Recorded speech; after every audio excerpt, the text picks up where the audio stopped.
25 मार्च को देश भर में रंगों और खुशियों का त्योहार होली खेली जाएगी। इस दिन लोग रंग गुलाल खेलते हैं, कई तरीके के पकवान बनाते हैं और अपनों के साथ मिलकर जमकर मस्ती करते हैं। लेकिन आज भी बहुत से लोग ऐसे हैं जिन्हें नहीं पता है कि आखिर हम सब फाल्गुन में ही होली क्यों खेलते हैं। तो आइए आज जानते हैं कि होली मनाने की शुरुआत कैसे हुई और इसके पीछे कौन कौन सी प्रचलित कथाएं हैं। होली की सबसे प्रचलित कथा में से एक भक्त प्रहलाद की कथा है। भक्त प्रहलाद भगवान विष्णु के बहुत बड़े भक्त थे। उनके पिता हिरण्यकश्यप को अपने बेटे की ये भक्ति बिल्कुल पसंद नहीं आती थी। एक बार उन्होंने अपनी बहन होलिका के साथ प्रहलाद को मारने की साजिश रची। दरअसल होलिका को ऐसा वस्त्र वरदान में मिला हुआ था जिसको पहनकर आग में बैठने से उसे आग नहीं जला सकती थी। यही वस्त्र पहनकर होलिका प्रहलाद को लेकर आग में बैठ गई। भगवान विष्णु के आशीर्वाद से प्रहलाद को कुछ नहीं हुआ और होलिका आग में जल गई। बुराई पर अच्छाई की जीत और शक्ति पर भक्ति की विजय के रूप में होली का पर्व मनाया जाता है। दूसरी कथा माँ पार्वती और शिव जी से जुड़ी है। धार्मिक मान्यताओं के मुताबिक माता पार्वती महादेव से विवाह के लिए कठिन तपस्या कर रही थी। भगवान शिव भी अपनी तपस्या में लीन थे।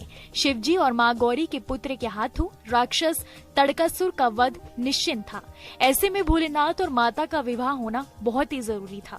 तब इंद्र और अन्य देवताओं ने मिलकर कामदेव को शिव जी की तपस्या भंग करने के लिए भेजा।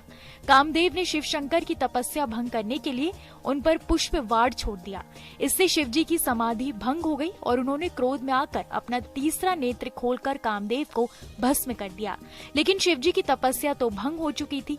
तब देवताओं ने उन्हें पार्वती जी के साथ विवाह करने के लिए राजी कर लिया। वहीं कामदेव की पत्नी रति ने अपने पति को दोबारा जीवित करने की प्रार्थना की। तब रति को अपने पति के पुनर्जीवन का वरदान मिला। वहीं शिव जी और माता पार्वती की विवाह की खुशी में देवताओं ने इस दिन को उत्सव की तरह मनाया। कहते हैं वो दिन फाल्गुन पूर्णिमा का ही दिन था। वहीं एक कथा ये भी प्रचलित है कि भगवान कृष्ण का रंग सांवला था और राधा रानी गोरी थी। इस बात को लेकर अक्सर कान्हा अपनी मैया यशोदा से शिकायत करते थे कि वो क्यों गोरे नहीं है। इसके बाद एक दिन यशोदा जी ने भगवान कृष्ण को कहा कि जो तुम्हारा रंग है उसी रंग को राधा के चेहरे पर भी लगा दो, फिर तुम दोनों का रंग एक जैसा हो जाएगा। फिर क्या था, कृष्ण अपनी मित्र मंडली ग्वालों के साथ राधा को रंगने के लिए उनके पास पहुंच गए।